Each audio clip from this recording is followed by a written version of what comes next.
Salut mes madrilènes, salut mes merengues, salut mes galactiques, j'espère que vous allez tous très bien. Victoire et nouveau trophée pour le Real Madrid en coupe intercontinentale. Bon, aujourd'hui on va pas tourner autour du pot concernant cette rencontre, on va aller assez vite je pense. C'est pas un match duquel on va réellement tirer des leçons, que ça soit positif ou même négatif. Et d'ailleurs c'est drôle parce que vu l'adversité en face, je ne pensais même pas qu'on allait galérer, ne serait-ce qu'un peu, mais la première mi-temps jusqu'au but, mais qu'est-ce que c'était triste! Que ça soit nous dans notre jeu, dans le spectacle, l'ambiance qui m'a ennuyé, et bien sûr, Pachuca en face, mais eux encore, on ne peut pas leur en vouloir, ils font comme ils peuvent, et avec leurs armes, mais que c'était faible. Je pense qu'on a eu une avant-première de ce que sera le premier tour de la Coupe du Monde des clubs, là, de l'été prochain. Des petites équipes avec de l'envie face à une grande équipe, fatiguée, usée par la saison. Bon, nous, c'est tout autre chose. On est toujours éclaté en début de match. Et je pensais pas que ce soir aussi. Mais bravo champion. Tellement je me dis, mais c'est pas possible. C'est fait exprès en fait d'être autant claqué en début de match. C'est pour donner de l'espoir à l'équipe d'en face, tu sais. Comme quand t'étais petit, que tu te disais, allez, on commence le match et on vous laisse 3 buts d'avance. Enfin bref, malgré tout, victoire du Real Madrid, comme j'ai dit, nouveau trophée, c'est le deuxième depuis août. Et ça, c'est une bonne chose, en attendant la Super Coupe d'Espagne. Puis j'espère le reste en fin de saison. Mais d'ici là, on aura le temps de voir venir. Bon, pour le match de ce soir, victoire assez large, avec un but de Mbappé avant la mi-temps sur un très joli travail de Vinicius dans la surface, qui donne un caviar aux Français, qui n'a plus qu'à pousser le ballon dans la cage vide, un peu comme il avait fait il y a quelques semaines en championnat. Pour le second but, c'est l'autre Brésilien Rodrigo qui va faire danser la défense de Pachuca avant d'envoyer un petit enroulé pour le 2-0. Et enfin, le dernier but sera signé par Vinicius encore, qui a été l'un des rares à véritablement mettre le feu dans cette rencontre sur un penalty obtenu par Vasquez.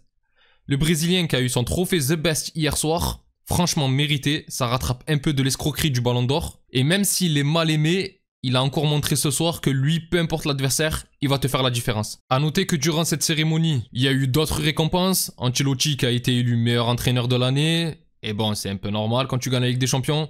Rudiger, Carvajal, Kroos, Bellingham et bien sûr Vinicius font partie du 11 type. Et là encore, c'est largement mérité.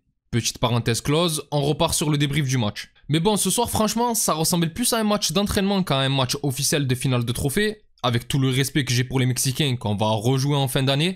Du coup, je sais pas si j'ai vraiment grand chose à dire en fait.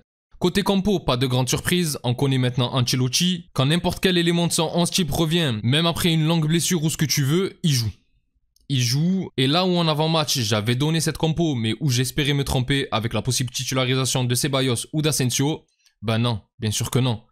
Valverde, il va faire encore ses 80 matchs par an sans souffler. Et Vasquez, qui encore ce soir a été nul, mais nul, ben lui, il va encore jouer. Et pareil pour Fran Garcia. Les latéraux, c'est plus possible, c'est faible techniquement, c'est hasardeux dans le placement, et ça se fait passer, mais comme du n'importe quoi. Et de l'autre côté, c'est pareil, ça perd le ballon comme du n'importe quoi. Et là, on va être honnête, mais tu ne peux pas finir la saison comme ça. Il n'y a plus de gamberge à avoir maintenant, il faut recruter. Ancelotti, il a beau dire j'ai confiance en ce groupe lors des conférences de presse, mais tonton, non, là, c'est plus possible. Le niveau, c'est pas digne du Real, mais ça on le savait déjà. Et là, sans Ferland Mendy à gauche, ça devient chaud. Et l'absence de Carvajal à droite, n'en parlons même pas. Avec les blessures qui peuvent encore arriver, tu vas nous faire quoi? Tu vas nous remettre Camavinga à gauche et Valverde à droite? Ça y est, il faut recruter. Bon après, concernant le match en soi, c'était assez plat, avec une domination du Real comme prévu, mais sans véritable action dangereuse et un rythme assez bas jusqu'à l'action du but d'ailleurs. Période où on a fait beaucoup, mais vraiment beaucoup d'erreurs techniques et des pertes de balles, ou contre une équipe ne serait-ce que du niveau du Rayo ce week-end là, ben ce soir tu aurais été encore mené, mais vraiment beaucoup trop de déchets dans le jeu. Et j'ai été déçu de la prestation de l'équipe ce soir, j'ai pas peur de le dire. Surtout qu'en face, j'ai pas peur de le dire, on avait vraiment de la chance de jouer Pachuca, il y avait personne. Tu sentais que si tu accélérais un peu, le match se débloquait. D'ailleurs, à force d'être aussi mou, ben je crois que les premières actions dangereuses du match, c'était pour les Mexicains. Mais bon, malgré tout, comme on le sait, l'avantage c'est que le Real sait jouer les finales et il en faut à chaque fois très peu pour faire mal. Et dès la 36e minute, après la première véritable action très bien construite de l'équipe, où sur un beau jeu collectif, tu as Bellingham qui va trouver une passe en une touche de balle dans le bon tempo pour Vinicius, qui va manger tout le monde, y compris le gardien, et servir un caviar à Mbappé qui n'a plus qu'à pousser le ballon dans le filet pour le 1-0. Et là déjà, sur cette action, ce qui m'a plu, c'est que Bellingham et Vinicius, déjà, ils veulent faire croquer Mbappé, on l'a vu depuis le début de l'année, mais surtout, tu sens que c'est avant tout des joueurs d'équipe, on le savait, mais pour tous ceux qui en début de finale n'arrêtaient pas de parler de l'ego entre les joueurs, ça vient rappeler que le véritable égoïste, ça sera toujours le numéro 9, et que les autres feront à chaque fois ce qu'il faut pour faire gagner l'équipe. Bon, après l'ouverture du score, comme très souvent, elle a aussi permis de remettre l'équipe dans le droit chemin, même si Camavinga, plutôt bon ce soir, a continué à concéder pas mal de pertes de balles, ce qui n'est pas dans ses habitudes, mais en soi, ce n'était pas le seul, et au final, elles n'ont pas donné grand chose, on a juste rendu le match de Courtois plus intéressant, et il a eu quelques fois à s'employer. Et bon, le match va suivre son cours jusqu'à la 52e minute où Rodrigo, assez discret dans la rencontre, mais bon, pour ceux qui me suivent depuis un moment, vous savez à quel point j'aime ce joueur, va se décider à mettre un but, mais franchement, je ne sais pas si c'est parce qu'il est trop fort ou si ce n'était pas terrible en face, mais le Brésilien va faire danser toute la défense de Pachuca à l'entrée de la surface par 2 reprises avant d'envoyer un petit enroulé, mais un bijou d'enroulé parfaitement placé dans le petit filet du gardien. Un but qui va dans un premier temps être refusé par la VAR pour une position de hors-jeu de Bellingham qui pour eux cache la visibilité du gardien, sauf que l'on voit bien que l'anglais se baisse exprès, bon pour ne pas gêner son coéquipier, mais ça laisse penser que du coup le gardien a pu voir la balle partir, et d'ailleurs l'arbitre central sera du même avis car il va valider le but après consultation de la vidéo. Et la très bonne idée, c'est le micro que l'arbitre a utilisé, qui explique pourquoi le but a été validé, et franchement ça fait un moment que ça aurait dû être en vigueur dans les championnats qui utilisent la VAR, quand on sait le nombre de polémiques. D'avoir une explication, même si ça ne va pas plaire à tout le monde, ça permet de connaître le pourquoi du comment un but est validé ou refusé. Et à partir de là, je suis désolé, mais le match il est fini. Et là, j'ai mon petit coup de gueule changement de la soirée, comme d'hab, où tu as Ancelotti qui va faire sortir Mbappé, logique, le français vient de revenir de blessure. Pareil pour Camavinga. Et encore, il va traîner bien comme il faut ensuite pour les autres changements, la sortie de Bellingham, la sortie de Vasquez, etc. Mais franchement, dans un match comme ça, donne du temps de jeu à ceux qui ne jouent jamais. T'es largement au-dessus, et eux au moins ils auront les crocs. J'arrive pas à comprendre pourquoi Hendrik n'est pas rentré.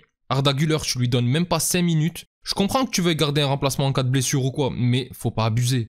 Et avec tout le respect que j'ai pour Modric, lui, il a fait des matchs en titulaire, fait rentrer Güler plus tôt et surtout fait rentrer Hendrik. J'ai l'impression qu'il sort avec sa petite fille ou quoi, il y a un gros problème avec les pépite brésilienne et on dirait que le tacticien italien lui en veut. Bon sinon par la suite comme j'ai dit, à 10 minutes de la fin, le Real qui ne fait que dominer va obtenir un penalty pour une faute flagrante sur Vasquez. Et normalement l'arbitre doit siffler penalty et c'est fou de se dire que c'est la VAR qui doit le dire. Mais il est assez proche et il voit bien qu'il y a un beau contact au niveau du genou. Maintenant Vasquez se laisse tomber mais il y a bel et bien penalty. Et c'est Vinicius qui va le transformer malgré le fait qu'il ait été assez mal tiré. Je vais être méchant, on dirait un penalty à la Mbappé. Mais le gardien fait une grosse faute de main et finalement le ballon va rebondir sur son bras et finir dans les filets. Après ça, le Real va s'amuser avec pas mal d'occasions de Vinicius encore, qui aurait pu finir la soirée avec un triplé en vrai ce soir. Surtout sur une action où il va s'amuser avec l'aide de Bellingham, où il va enchaîner une passe en double contact pour l'anglais qui va lui remettre en 1-2, et il va en tenter un deuxième pour marquer, et bon, le gardien va le contrer, mais tu sens vraiment que Vinicius cette année, il est en pleine confiance,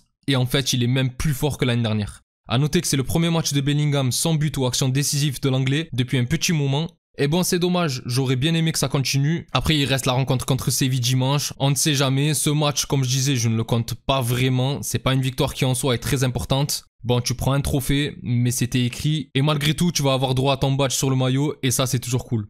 A noter aussi que Carlo Ancelotti est devenu le coach le plus titré de l'histoire du Real Madrid ce soir avec son 15e trophée obtenu avec le club. Enfin bref mes galactiques, c'est tout pour moi concernant ce débrief. Si la vidéo vous a plu, n'hésitez pas à liker et à vous abonner, c'est un soutien très important pour la chaîne. Je remercie toutes les personnes qui prennent le temps de le faire, vous êtes les meilleurs. Pour les autres, on se retrouve pour l'avant-match de la rencontre face à Séville de ce dimanche. Et là oui, il va falloir faire un vrai match. D'ici là, je vous souhaite une excellente journée ou soirée selon l'heure à laquelle vous regardez cette vidéo. Prenez tous soin de vous et encore et toujours, hasta le final, vamos Real, salut.